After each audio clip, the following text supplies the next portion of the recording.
जय हिंद बच्चों, आप सभी का फिर से एक बार स्वागत है आपके अपने YouTube channel analyse with Raja sir पे। बहुत बहुत थैंक यू। पहले तो बच्चों पिछली वीडियो में आपने इतना प्यार दिया, सपोर्ट किया। तो बच्चों आज हम क्लास 10th की जो हमारा बच्चों पेंटिंग सब्जेक्ट है उसका फर्स्ट चैप्टर, जिसका नाम है प्यारे बच्चों 300 ईसा पूर्व से 600 ईस्वी तक कला का इतिहास का मूल्यांकन। प्यारे बच्चों इस चैप्टर के हम इंपॉर्टेंट क्वेश्चंस को पढ़ेंगे। अच्छा, कई बच्चों की ये दिक्कत रहती है, कई बच्चे ये सोचते हैं कि हमारा पेंटिंग में तो प्रैक्टिकल से पास हो जाएंगे, हमें भैया हम टीएमए देकर के पास हो जाएंगे, हमें कुछ जरूरत नहीं है पढ़ने की, पेंटिंग को पढ़ने की क्या जरूरत है। प्यारे बच्चों पढ़ना एक एक सब्जेक्ट को जरूरी है, परसेंटेज जितना ज्यादा आ जाए वो आपके लिए अच्छा रहेगा। ठीक है, अगर आपको कोई भी जरूरत होती है बच्चों, कोई भी दिक्कत आती है, टीएमए से रिलेटेड हो गया, आपके असाइनमेंट से रिलेटेड हो गया, आपके प्रैक्टिकल से रिलेटेड हो गया, एग्जाम से रिलेटेड हो गया, तो आप मुझको इस नंबर पे बच्चों व्हाट्सअप कर सकते हो। इसके लिए बच्चों हेल्प के लिए हमेशा हम खड़े रहते हैं। ठीक है, तो बच्चों पहला जो चैप्टर है आपका पेंटिंग का, उसमें हमें पढ़ना क्या इंपॉर्टेंट बच्चों पढ़ना अपन को ये तीन चीजें। एक हड़प्पा की जो नर्तकी की लड़की है वो, दूसरा आपको रामपुरवा बुल कैपिटल के बारे में पढ़ना है, रामपुरवा बुल कैपिटल, और तीसरा आश्वेत राजकुमारी जो कि अजंता की गुफाओं में जो चित्रकलाएं मिली है, ये तीन चीजें आपको पढ़नी है। हड़प्पा से जो नर्तकी की मूर्ति मिले वो, दूसरा आपको रामपुरवा बुल कैपिटल के बारे में पढ़ना है, और तीसरा प्यारे बच्चों आश्वेत राजकुमारी के बारे में पढ़ना है। तो ये तीन चीजों के बारे में पढ़ना है। ठीक है, तो चलिए बच्चों इसके इंपॉर्टेंट क्वेश्चंस को अपन शुरू करते हैं। पहला क्वेश्चन है बच्चों, किस युग के कलाकारों ने भारतीय कला के इतिहास में नए युग का सूत्रपात किया। तो देखो कला का इतिहास, कला के इतिहास, किस युग, कौन से समय के जो कलाकार थे उसने भारतीय इतिहास के कला के इतिहास में एक नए युग की शुरुआत करी। तो बच्चों ये मौर्य युग के, कौन से बच्चों, मौर्य युग। मौर्य युग जो है 321 ईसा पूर्व में चंद्रगुप्त मौर्य ने एक साम्राज्य की स्थापना करी जिसे हम कहते हैं मौर्य साम्राज्य। ठीक है, क्वेश्चन नंबर 2 है प्यारे बच्चों, भारतीय कला के इतिहास का स्वर्ण युग किसे कहते हैं। बहुत इंपॉर्टेंट क्वेश्चन है, भारतीय इतिहास के कला का स्वर्ण युग किसे कहते हैं। भारतीय इतिहास में कला का स्वर्ण युग किसे कहते हैं। तो गुप्त काल को कहते हैं। किसको कहते हैं प्यारे बच्चों, गुप्त काल को।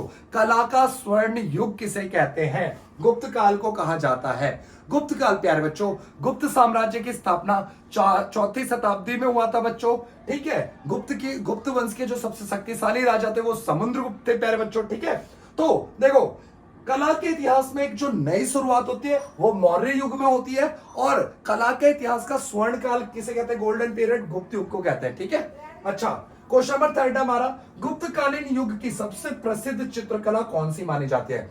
गुप्त काल की प्यारे बच्चों सबसे जो फेमस चित्रकला है वो किसकी मानी जाती है, तो अजंता की गुफा। बच्चों अजंता की गुफाओं में जो चित्रकला मिली है वो सबसे अच्छी और प्रभावशाली चित्रकला। ये देखिए, ये चित्र आपको दिख रहा होगा, ये फोटो जो है बच्चों ये अजंता की गुफाएं हैं। अजंता में कुल टोटल बच्चों कितनी गुफाएं हैं, अजंता की गुफा कहां पर है ये आपको मैं बताता हूं। तो अजंता की गुफा प्यारे बच्चों महाराष्ट्र के औरंगाबाद में है। ठीक है, कि अजंता में कुल 29 गुफाएं हैं। ठीक है, ये सभी गुफाएं महाराष्ट्र के औरंगाबाद जिले में स्थित है, और ये बौद्ध धर्म से जुड़ी हुई गुफाएं। 29 गुफाओं में से बच्चों 25 गुफाएं जो हैं वो क्या कहते हैं, आवासीय गुफाएं थी, मतलब ये विहार थे जहां पे भिक्खु और भिक्खुनी निवास करते थे। और जो 4 गुफाएं बच्चों वो चैत्य है जहां पे प्रार्थना कक्ष होता था, पूजा पाठ किया जाता था। ठीक है, तो बच्चों मैंने क्या बताया आप लोगों को, जो अजंता में टोटल कितनी गुफाएं थी, अजंता में टोटल 29 गुफाएं थी, जिनमें से 29 में से 25 गुफाएं तो बिहार थी जहां पे बहुत भिक्खु भिक्खुनी रहते थे, और 4 गुफाएं जो थी वो चैत्य थे। चैत्य मतलब प्रार्थना कक्ष, जहां पे प्रार्थना पूजा पद्धति होती थी उसे कहते हैं प्रार्थना कक्ष। ठीक है भाई प्यारे बच्चों, अगला देखिए, आगे क्वेश्चन देखते हैं अपना इंपॉर्टेंट क्वेश्चन। क्वेश्चन नंबर 4 है, नाचती हुई लड़की की मूर्ति की ऊंचाई कितनी थी। देखो ये जो नाचती हुई लड़की है बच्चों ये कहां से मिली थी, हड़प्पा सभ्यता से मिली। ठीक है, ये 4 इंच की थी। कितनी थी बच्चों, 4 इंच। ठीक है, अच्छा अगला क्वेश्चन, नाचती हुई लड़की की मूर्ति किस अवस्था में बनी हुई है। तो ये खड़ी अवस्था में। कैसे बच्चों, खड़ी अवस्था में। क्वेश्चन नंबर 6, नाचती हुई लड़की का जो संकलन कहां से कहां पर है। तो ये बच्चों भारतीय संग्रहालय नई दिल्ली। अगर आप दिल्ली में रहते हैं प्यारे बच्चों तो दिल्ली में आपका नेशनल म्यूजियम है, फ्री टिकट है, क्लास 12 के बच्चों तक के लिए फ्री, आधार कार्ड से भी फ्री एंट्री ले सकते हो, और बड़ों की भी आपकी 10 रुपए का टिकट लगता है, बहुत सस्ती। आप जाए घूमे, वहां पे आपको ये वाला मूर्ति जो है हड़प्पा सभ्यता से जो प्राप्त हुई मिल जाएगी। अगला क्वेश्चन है क्वेश्चन नंबर 7, ये किस चीज की बनी हुई है? तो ये बच्चों धातु की बनी हुई है। किसकी बनी है बच्चों? प्यारे बच्चों धातु की बनी हुई है, ठीक है। अच्छा, अब देखिए अगले जो आगे के हमारे जो क्वेश्चन है वो रामपुरवा बुल कैपिटल से है। ये क्या है रामपुरवा बुल कैपिटल बच्चों? तो देखिए अशोक के काल की सबसे प्रसिद्ध शीर्ष क्या है? अशोक के टाइम बच्चों अलग अलग आपने देखा होगा स्तंभ बने होते हैं, उसके ऊपर अपने जो हमारा जो राष्ट्रीय प्रतीक चिन्ह है जिसपे शेर दिखते हैं आपको, ठीक है, वो भी अशोक के काल का ही है, ठीक है। कई स्तंभों पे अलग अलग जानवर के भी जानवर मिले हैं, पर जो अशोक के काल का जो सबसे प्रसिद्ध फेमस शीर्ष है वो सांड का शीर्ष है, जिसे हम रामपुरवा बुल कैपिटल कहते हैं प्यारे बच्चों। क्वेश्चन नंबर 9, सांड का शीर्ष किस नाम से जाना जाता है? तो रामपुरवा बुल कैपिटल के नाम से जाना जाता है, ठीक है। समझ आ रहा है बच्चों? समझ आ रहा है, आना चाहिए ना। Question number 10, Rampurwa bull capital का प्राप्ति किस स्थान से हुई? तो ये जो मिला है ना ये आपका बिहार से मिला है बच्चों, रामपुरवा नामक जगह पे मिला है। क्वेश्चन नंबर 11, इसकी ऊंचाई कितनी थी? इसकी ऊंचाई बच्चों 7 फुट है, ये 7 फुट ऊंचा है, ठीक है। Question number 12, Rampurwa bull capital का संकलन कहां है? तो ये बच्चों भारतीय संग्रहालय कोलकाता में है, ठीक है। क्वेश्चन नंबर 13 है बच्चों, यह किस चीज का बना हुआ है? तो ये पॉलिश किया हुआ बलुआ पत्थर का बना हुआ है, ठीक है। क्लियर हो रही है? समझ आ रही है? चीजें समझ आनी चाहिए बच्चों। बच्चों अगर आपको मेरे से पेंटिंग की तैयारी या किसी भी एक पर्टिकुलर सब्जेक्ट की तैयारी करनी है, मान लीजिए मैं पेंटिंग की बता देता हूँ, या आप सोशल साइंस की मान लीजिए, सोशल साइंस की मान लीजिए, ठीक है। तो बच्चों आप तैयारी कर सकते हो मेरे साथ मिलकर के, व्हाट्सएप से आप जुड़ सकते हो। 300 रुपए एक सब्जेक्ट की हम फीस लेते हैं। ये फीस जो होती है बच्चों पूरा एग्जाम तक की फीस होती है, जिसमें हम बच्चों को एक किसी भी एक सब्जेक्ट, आप अगर एक सब्जेक्ट पढ़ना चाहते हैं एक सब्जेक्ट अवेल कर सकते हैं हमसे। 2 सब्जेक्ट पढ़ोगे तो 600 रुपए। जब कोई बच्चा हमसे 2 सब्जेक्ट पढ़ेगा तो बच्चों उस पर 100 रुपए का डिस्काउंट, वैसे 300 300 600 होता है, 100 का डिस्काउंट मिलेगा 2 सब्जेक्ट पे। बच्चों आपको सिर्फ 500 रुपए लगेंगे, ठीक है। इसमें हम क्या पढ़ाते हैं बच्चों? आपको सबसे पहले बुक कंप्लीट करवाते हैं बच्चे की, हम जो है ना इससे बुक मिलते हैं, बुक पढ़ाते हैं। फिर इंपॉर्टेंट क्वेश्चन आंसर पढ़ाते हैं। तीसरा बच्चों आपको पूरे जितने भी पिछले प्रीवियस पीवाईक्यूज हैं, पिछले साल के पेपर्स हैं, वो पढ़ाते हैं। और इंपॉर्टेंट जो भी बच्चों के डाउट होते हैं वो क्लियर किया जाता है। पहले बच्चों आप हमारे कोर्स से भी जुड़ सकते हैं। बहुत मेहनत करता हूं मैं बच्चों के लिए, प्रॉपर गाइडेंस करता हूं।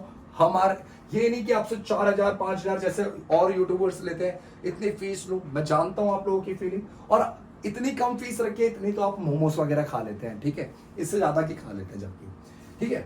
क्वेश्चन नंबर 14 बच्चों, अजंता की कुल कितनी गुफाएं? तो अजंता की गुफाएं कहां पे? महाराष्ट्र के औरंगाबाद में। कितनी गुफाएं बच्चों? 29 गुफाएं, 29 गुफाएं, ठीक है। क्वेश्चन नंबर 15, भगवान बुद्ध को प्रतीक के रूप में, देखो बौद्ध धर्म जो था बच्चों 2 हिस्सों में बढ़ गया, महायान हीनयान। जो हीनयान था उसमें भगवान बुद्ध को प्रतीक के रूप में दिखाया जाता था, ठीक है। भगवान बुद्ध को मतलब सिंबल, पेड़ के रूप में दिखा दिया, किसी सिंबल के रूप में दिखा दिया जाता था, ठीक है। और जो महायान वाले थे बच्चों, महायान, ये भगवान बुद्ध को इंसान के रूप में, भगवान बुद्ध की मूर्ति के रूप में प्रस्तुत, भगवान बुद्ध के मानवीय रूप को क्या कहते हैं? तो महायान कहते हैं, ठीक है। क्वेश्चन नंबर 18, फ्रांसिस्को पद्धति कहां की पद्धति है? तो ये रूस की पद्धति है। ये बाबू मैं आगे के चैप्टर में आप लोगों को पढ़ाऊंगा फ्रांसिस्को पद्धति, ठीक है। ये रूस से ली गई थी। अब देखिए क्वेश्चन नंबर 19 है, अजंता के चित्रकारों ने कौन सी पद्धति का प्रयोग किया था? तो टेम्परा पद्धति का यूज किया गया था। अजंता में जो चित्र मिले, अजंता से बहुत सारे प्रसिद्ध चित्रकलाएं मिले। आपने तो सिर्फ ये आपने अश्वेत राजकुमारी का चित्र देखा, बहुत से चित्र क्लास 12 में भी आप पढ़ेंगे। क्वेश्चन नंबर 20 है, अजंता के भित्ति चित्रों का विषय मूल रूप क्या है? तो धार्मिक है। ये धर्म से रिलेटेड चित्र है इसके अंदर। क्वेश्चन नंबर 21 से पहले जो अजंता की सबसे सर्वोत्तम आकृति कौन सी है? तो अजंता की जो सबसे सर्वोत्तम आकृति कही गई है वो अश्वेत राजकुमारी की आकृति कही गई है। इसका आकार कितना है? तो ये 20 फीट लंबा और 6 फीट चौड़ा है लगभग, ठीक है। क्वेश्चन नंबर 23, अजंता की गुफा कहां पर है? तो महाराष्ट्र के औरंगाबाद जिले में पड़ता है। प्यारे बच्चों बहुत छोटा सा YouTube चैनल है। जब मैं ये वीडियो बना रहा हूं प्यारे बच्चों तो सिर्फ चैनल पे 110 सब्सक्राइबर है। प्यारे बच्चों आप इन सब्सक्राइबर को बढ़ा सकते हैं क्योंकि आप देख रहे हैं मैं एक एक चैप्टर की पर्सनल। अच्छा, YouTube पे अगर आपको कोई कंटेंट नहीं मिल पाता है तो आप मेरे से आप मेरे को क्या कहते हैं कमेंट कर दीजिए, कंटेंट मैं वो बना करके डालूंगा, ठीक है। बच्चों के लिए मैं पूरा तत्पर रहता हूं प्यारे बच्चों। तो मिलते हैं अगली वीडियो में, तब तक के लिए जय हिंद जय भारत।